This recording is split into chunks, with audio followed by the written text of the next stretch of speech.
Welcome to Echoes of Faith, where stories of hope, grace, and redemption come to life. Each story is a journey of faith, a testament to the power of God's love, and a reminder that no one is ever too far from His grace. In this episode, we bring you Not Without Grace, a quiet, powerful tale of heartbreak, healing, and the unexpected mercy that meets us in the middle of our brokenness. When infidelity fractures a marriage, it might seem like the end. But what if grace didn't take you back? It led you forward. Settle in, breathe deep, and listen for the echo. Stephanie Chase didn't knock when she opened the door to the house that used to be hers. The key still turned smoothly in the lock. That surprised her. Part of her had expected it wouldn't, shouldn't, after everything she'd done. The air inside was familiar, tinged with lemon oil, the scent James always used on the old oak furniture. His shoes were lined neatly by the bench in the hallway. The quiet was too loud. She set her suitcase down by the door and told herself she'd only be here a couple of hours. Long enough to gather the rest of her things and leave the past behind. What she didn't expect was the journal. It lay open on the nightstand, its pages yellowed with age. Stephanie hesitated, her hand hovering over the worn cover. She shouldn't pry, but curiosity gnawed at her. With a deep breath, she picked it up, feeling the weight of it in her hands. James's familiar handwriting filled the page. Lord, heal Stephanie. Show her your love even when she can't feel mine. Make me a vessel of grace, not to win her back, but to show her who you are. Tears blurred the page. The journal felt like a door to everything she had locked away. Joy, sorrow, and something in between. She didn't mean to sit, didn't mean to read more. But the journal pulled her in. There were pages of scriptures, psalms of lament, prayers of forgiveness. Not once did James ask for her to return.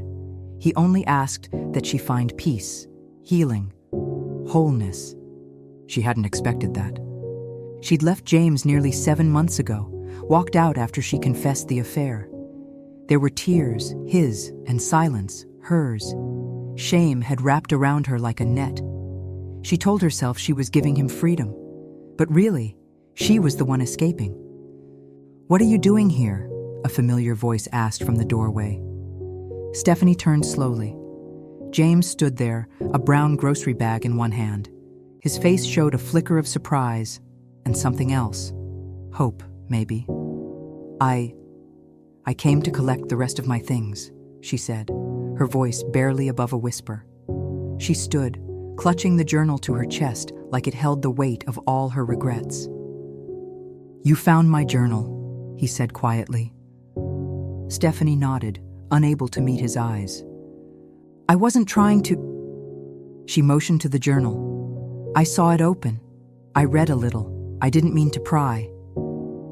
"You were never prying." He set the bag on the counter and began unloading apples, bread, a jar of peanut butter. "You want coffee?" "James," she said, and her voice cracked. He paused. "Stephanie, I'm not here to stay. I know. I don't deserve this." She gestured to the journal, to him. "You keep praying for me, but I wrecked everything." He looked at her with sorrow and something gentler. "You didn't wreck you, and that's who I'm praying for." Her knees gave out beneath her, and she sank into the kitchen chair.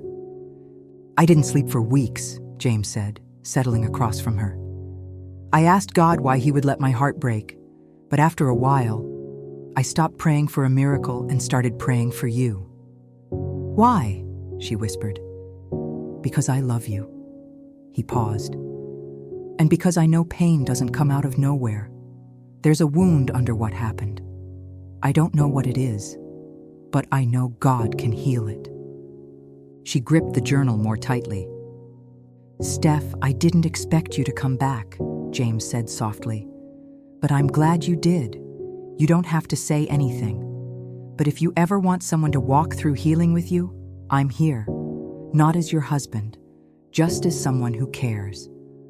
She cried then, not the silent tears she'd trained herself to hide, but the soul-deep sobs of someone finally safe enough to fall apart. Outside, the rain pelted the windows, a rhythm matching the storm inside her. James reached for her hand. His warmth steadied her. She looked up into eyes full of compassion. "I'm so sorry," she whispered. "I never meant to hurt you." James traced comforting circles on the back of her hand. "We all stumble and fall, but it's what we do after that matters." Stephanie drew in a shaky breath. "Can we try again?" The words hung in the air, trembling, uncertain. James squeezed her hand gently. "Yes, but not as we were. We'll start anew, one step at a time." A flicker of hope lit in her chest. This time, she would nurture what they had with honesty and care. As the rain continued to fall, peace settled over the house like a warm blanket. "How about we begin with counseling sessions with the pastor?" James offered. Stephanie nodded, surprised at how ready she was to say yes. "My dad had an affair," she told him one evening after a session. "My mom forgave him, pretended it never happened. But she died with bitterness in her bones. I think I was trying to understand how she could forgive. I didn't know how to carry my own grief, so I created more." James didn't try to fix it. He just listened. Their pastor, a quiet man with a steady voice and gentle wisdom, walked with them through the hard conversations. He helped Stephanie face the shame, abandonment, and guilt she had carried for years. "Faith isn't just about redemption," he told them during one session. "It's about restoration, and restoration takes time." Stephanie clung to that truth like a lifeline. One Sunday, she stood at the back of the church, hesitant. James was at the front, preparing communion. He caught her eye and smiled. Just once, it was enough. The sermon was about Peter, how he'd denied Jesus, shattered by guilt, and how Jesus still came to restore him. "Jesus didn't ask for an explanation," the pastor said. "He asked a question: 'Do you love me?'" Tears slid down Stephanie's cheeks. She did love James, but more than that, she was starting to believe she was still loved by God, even here, even now. Healing wasn't easy. There were nights she called James just to cry, days when she wanted to run again, but she stayed. In the process, in the pain, in the grace. In time, they moved from counseling to living together again. Slowly, purposefully. One day, James took her to a quiet field outside town, the place they had once dreamed of building their home. The grass swayed in the breeze, golden and wild. Stephanie stood beside him, remembering the day they first talked about it, back when love was new and life felt wide open. "You still want to build it?" she asked. James looked at her, eyes soft. "Only if you'll build it with me." She slipped her hand into his. "Then let's build a home, not perfect, but honest, forgiven, whole." He pulled her close, resting his forehead gently against hers. "One step at a time," he whispered. And for the first time in a long time, Stephanie believed they could.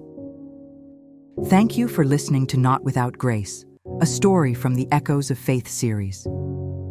Restoration doesn't always come with answers, but it begins with honesty, prayer, and the courage to take one step at a time. If this story spoke to you, consider sharing it with someone who needs a quiet reminder. Grace never leaves us where it found us. Until next time, keep listening, keep healing, and walk gently, not without grace. Thank you for joining us on this journey. Remember, no matter what fires we face, faith will always carry us through. If you like this video, give it a thumbs up. Be sure to leave a comment. Subscribe for more stories that inspire and uplift. This is Echoes of Faith, where every story brings hope. If today's story moved you, be sure to discover more heartfelt journeys in the Echoes of Faith series and uplift your spirit. Don't miss out on the next chapter. There's always more to uncover.